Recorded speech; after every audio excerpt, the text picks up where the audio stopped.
I'm Simon Barber, US Country Manager for Brand South Africa. Behind me is the Atlanta skyline. Atlanta has a lot in common with Johannesburg. When Dr. Martin Luther King was born here 85 years ago, Jim Crow, America's apartheid, was in full swing. Today, Atlanta is a cosmopolitan crossroads, the headquarters of CNN and corporate giants like Coca-Cola and Delta Airlines, and boasts one of the busiest airports in the world. Last week, South Africa's Department of Trade and Industry and Small Enterprise Development Agency opened a showroom here at AmericasMart, the largest wholesale marketplace for household furnishings in the US and perhaps anywhere. The hope is to help artisans and craftspeople, especially women, throughout South Africa realize their dream by connecting them with American consumers. It's about liberation, the department's Nomvula Makotlo said at the launch. Showroom, in fact, is not only a showroom. It's a way of liberating the women from the shackles of poverty. Fittingly, Nelson Mandela was top of mind as Deputy Minister of Trade and Industry Elizabeth Tabete cut the ribbon to officially open the showroom.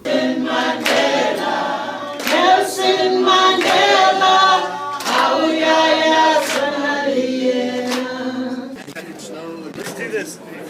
Hold it like this, and then let everybody get a picture, and then we'll go 1, 2, 3, and you can cut. You ready? 1, 2, 3, cut.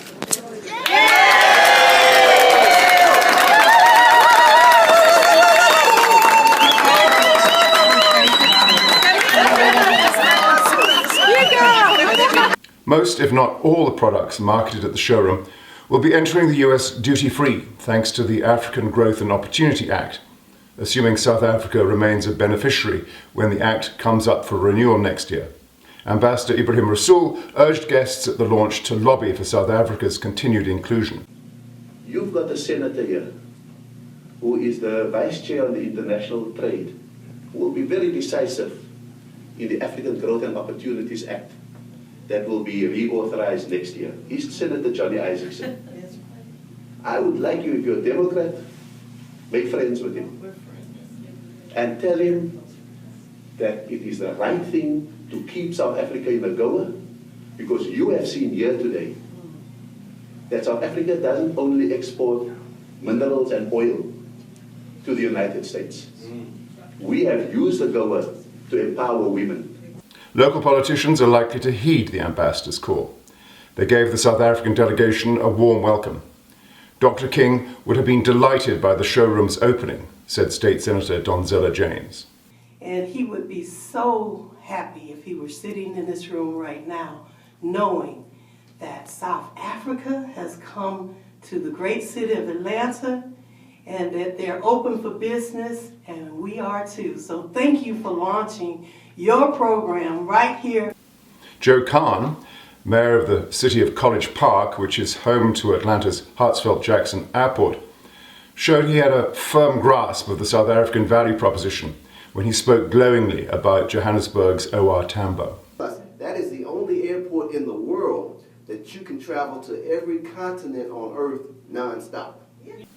Deputy Minister Tabete emphasized that her wardrobe, including her splendid beret, was all made by the women the showroom was intended to support. Also, what I'm wearing today is also part of those products that our women can do. I'm sure I've got a very peculiar beret today here that no one is having. Beadwork, beautiful, and including the top that I'm wearing is from cooperatives that we support in South Africa. So surely, all, and of course the nice bangles, you see them.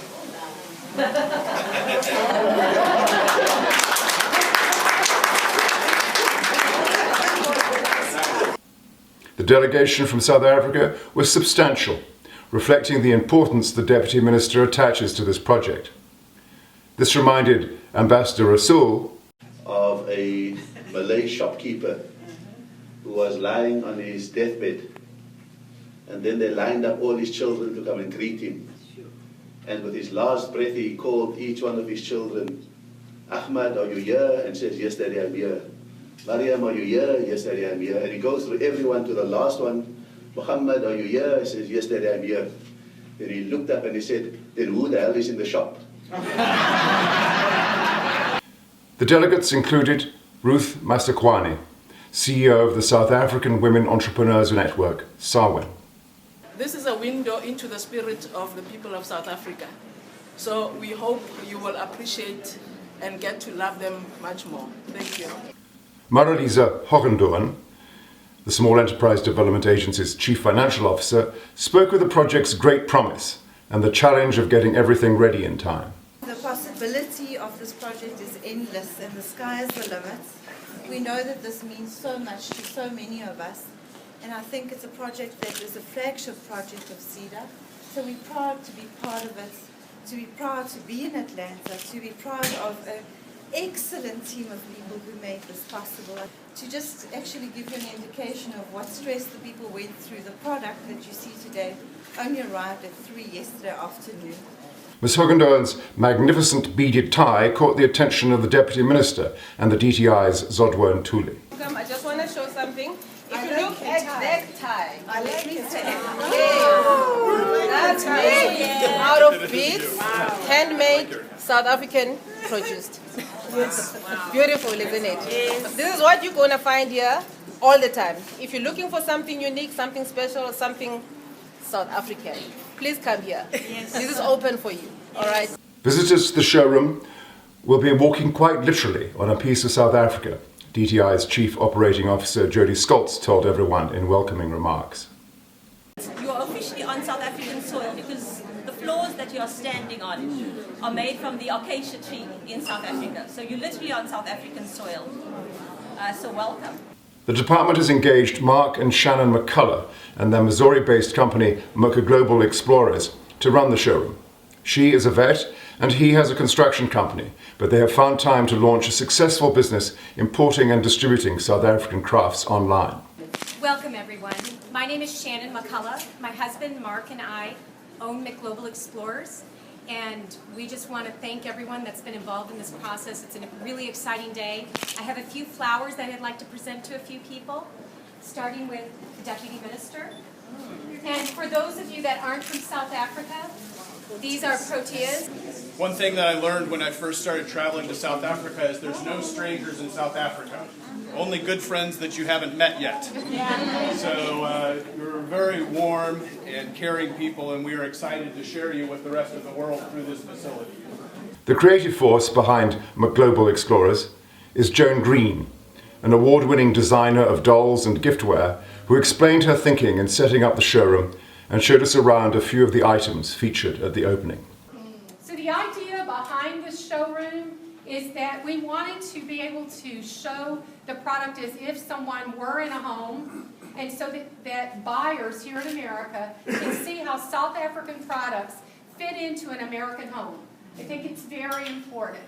And one of the things that people in America are looking more and more for are products that are from recycled goods, that are good for the earth, so the earth no longer just has landfill. So we have these wonderful stools made out of tires. So we have the Mandela bracelet that was introduced here today. It's in sterling silver, has Nelson Mandela and his birth and the year that he passed. These tea cozies are made in the Cape area. They're designed by a woman named Razan, who has a small group of people working for her, and they make handmade felt. This is one of the most beautiful scarves I've ever seen. It's all hand done, hand felt, and again made by a workshop of people that started with one woman in Cape Town, and now she employs 8 people every day making these scarves, and they're gorgeous. Our sheep is one of our favorite things here. We couldn't wait to get it, but my dream is that we'll get like 8 of them and we can put them in a corral and have some of them heading out the door, so we help draw buyers in so they can see it. With some linens, so we are going to display the linens and the various crafts that are done there. And beautiful gift packs, so that we can introduce Americans more to rooibos. If people are into health, they know about it, but it's a good thing to introduce. The last word goes to Nana Ditodi, President of the South African Women Entrepreneurs Network. She spoke for everyone and captured the spirit of the moment perfectly. It is happening.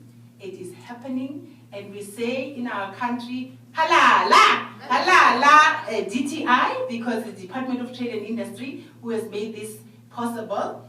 We say halala, we halala to the women of Sawen, we say halala to Atlanta, Georgia, and we say halala, South Africa. Thank you.